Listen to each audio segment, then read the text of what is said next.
George Joseph, ഇതിൽ ഗൂഢാലോചന കേസുകൾ തെളിയിക്കുവാൻ ബുദ്ധിമുട്ടുള്ളതാണ്. ഇപ്പോൾ പൾസർ സുനിയും കൂട്ടാളികളും ചേർന്നാണ് ഇത് ചെയ്തത് എന്നുള്ള കാര്യം തെളിയിക്കുവാൻ ബുദ്ധിമുട്ടില്ല, അതിന് പ്രോസിക്യൂഷന് കഴിയുകയും ചെയ്യും. പക്ഷേ ഈ ഗൂഢാലോചന തെളിയിക്കുക എന്നുള്ളതാണല്ലോ ശ്രമകരം. അത് തെളിയാതിരിക്കുന്നതിന് വേണ്ടി അതിലേറെ ശ്രമങ്ങൾ നടക്കുകയും ചെയ്തു, തെളിവുകൾ നശിപ്പിക്കുവാനുള്ള ശ്രമം ഉണ്ടായി. ഇതെല്ലാം പരസ്യമായ രഹസ്യമാണ്. കോടതി മുറിയിൽ യഥാർത്ഥത്തിൽ സംഭവിച്ചത് എന്താണെന്ന് നമുക്ക് ബുദ്ധിമുട്ടാണ് പറയുവാൻ. പക്ഷേ വെളിയിൽ വന്ന വിവരങ്ങൾ അനുസരിച്ച് കോടതിയെ വിശ്വസിക്കാൻ ബുദ്ധിമുട്ടുണ്ട് എന്നുള്ള കാര്യം നടി പോലും പറഞ്ഞതാണ്, ഇരയായ നടി പോലും പറഞ്ഞതാണ്, വിശ്വാസമില്ല എന്നുള്ള കാര്യം. അപ്പോൾ ഈ ഗൂഢാലോചന കേസ് തെളിയിക്കുവാൻ, ദിലീപിനെതിരെയുള്ള ഗൂഢാലോചന തെളിയിക്കുക എന്നുള്ളത് എത്രമാത്രം ശ്രമകരമായ ദൗത്യമാണ് എന്നുള്ള കാര്യം ഉറപ്പാണല്ലോ. താങ്കൾ എന്താണ് കരുതുന്നത്? ഈ മിനി പറയുന്ന പോലെയുള്ള ആത്മവിശ്വാസം ഞങ്ങൾക്ക് സാധിച്ചിട്ടുണ്ട്, പ്രോസിക്യൂഷൻ കഴിഞ്ഞിട്ടുണ്ട് കോടതിയെ ബോധ്യപ്പെടുത്താൻ എന്ന്, അത് സാധ്യമായിരുന്ന ഒരു കാര്യമാണോ ഇല്ലയോ?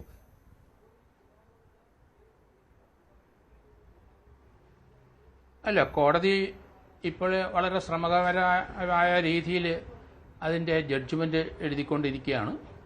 ഏതായാലും 8-ാം തീയതി വിധി പ്രസ്താവിക്കും. നമുക്ക് ദിലീപിനെ ശിക്ഷിക്കുകയോ ശിക്ഷിക്കാതിരിക്കുകയോ ചെയ്തോട്ടെ, അതിനൊന്നും നമുക്ക് വലിയ കാര്യമില്ല. പക്ഷേ അങ്ങനെയല്ല.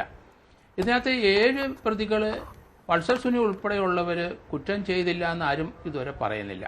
കാരണം അത് ആ നടി തന്നെ അത് കോടതിയിൽ വെളിപ്പെടുത്തിയിട്ടുണ്ട്. പൾസർ സുനിയൊക്കെ ഐഡൻറ്റിഫൈ ചെയ്തിട്ടുണ്ട്.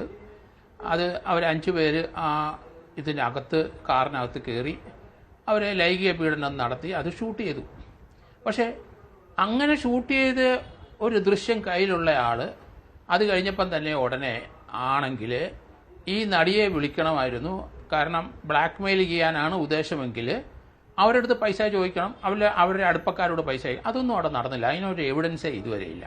അപ്പോൾ പിന്നെ ഇത് ആരാണ്, ആർക്ക് വേണ്ടിയാണ് ഇത് ചെയ്തതെന്നുള്ളതാണ് വേണ്ട ഒരു പ്രശ്നം.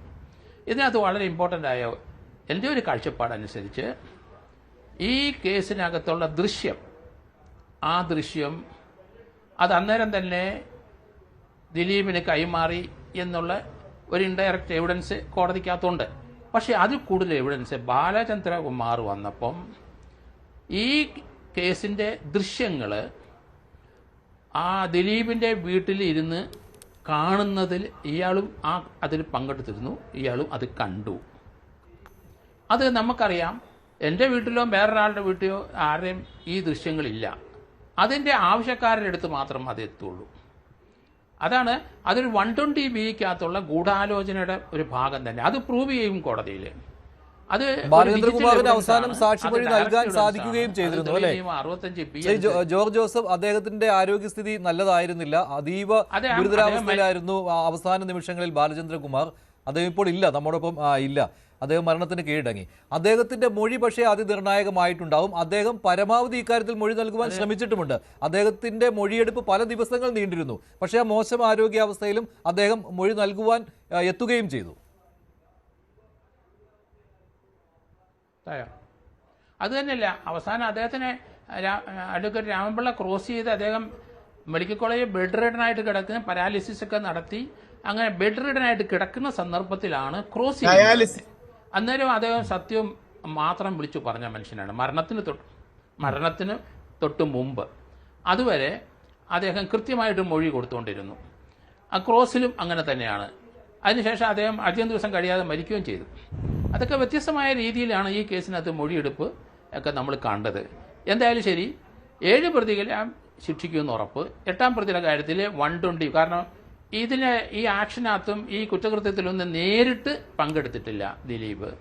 അതേസമയത്ത് ദിലീപിന് വേണ്ടിയാണ് ചെയ്തതെന്ന് കോടതിയിൽ എവിഡൻസ് ഉണ്ടെന്നാണ് ഞാൻ കരുതുന്നത്. അതുകൊണ്ട് ഇതിനകത്തെ പ്രതികൾക്കൊക്കെ തീർച്ചയായിട്ടും 1 മുതൽ 7 വരെയുള്ള പ്രതികൾക്ക് ഒരു ലൈഫ് ഇംപ്രിസ്മെൻറ്റ് അല്ലെങ്കിൽ 20 years അത് ലഭിക്കും എന്നാണ് ഞാൻ കരുതുന്നത്. ദിലീപിൻ്റെ കാര്യത്തിലേക്ക് വരുമ്പം എൻ്റെ ഒരു കാഴ്ചപ്പാടനുസരിച്ച് 120B ഈ കേസ് മുഴുവൻ എല്ലാ സെക്ഷനും അട്രാക്റ്റ് ചെയ്യുന്നത്. അത് തന്നെയല്ല, ഈ കേസിനകത്ത് ഒരു 376, 366 ഉണ്ട്. 376 നമുക്കറിയാം പീഡിപ്പിച്ചതിൻ്റെയാണ് 376. അതേസമയത്ത് 366 ഇത് രണ്ടും ഒരു 10 വർഷം അല്ലെങ്കിൽ 20 വർഷം ശിക്ഷ കിട്ടുന്നതാണ്. അതുകൊണ്ട് പ്രതികൾക്കൊക്കെ ശിക്ഷ കിട്ടാൻ സാധ്യതയുണ്ട്. പിന്നെ കോടതിയിൽ വന്നിരിക്കുന്ന എവിഡൻസുകളിൽ കോടതി വളരെ ശ്രമകരമായ ഒരു കാര്യമാണ് ചെയ്തുകൊണ്ടിരിക്കുന്നത്. കാരണം ഏകദേശം 1700ഓളം ഡോക്യുമെൻ്റ് മുഴുവൻ കോടതി നോക്കണം. രണ്ടാമത് 261 സാക്ഷികളുടെ മൊഴിയുണ്ട്.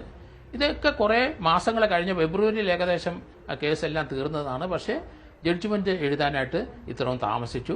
കാരണം അതുപോലെയുള്ള ഡോക്യുമെൻ്റ് അവരെ സമ്മതിച്ചു കൊടുക്കേ ഒക്കുള്ളൂ. കാരണം അതിനല്ല, ആവശ്യമില്ലാത്ത ടെൻഷനുകൾ ധാരാളം ആ ജഡ്ജിൻ്റെ തലയിലോട്ട് കയറിയിട്ടുണ്ട്. കോടതിക്കകത്ത് നമുക്കറിയാം 3 കോടതിയിൽ നിന്നും, Angamaly judicial second class magistrate കോടതിയിലും അതുപോലെ തന്നെ പ്രിൻസിപ്പൽ ജില്ലാ ജഡ്ജിയുടെ ആ ഓഫീസിലും പിന്നീട് ട്രയൽ കോടതിയിലും 3 ഇതിൻ്റെ ദൃശ്യങ്ങൾ ആരോ പരിശോധിച്ചിരിക്കൂ. അത് ഫോറൻസിക് എവിഡൻസും അതൊക്കെ ഉണ്ട്. അപ്പോൾ ഇതിനകത്ത് തൽപര കക്ഷികൾ ഉണ്ടെന്നുള്ള കാര്യം കൃത്യമാണ്. ശരി, ശ്രീമതി ടി ബി ബിനി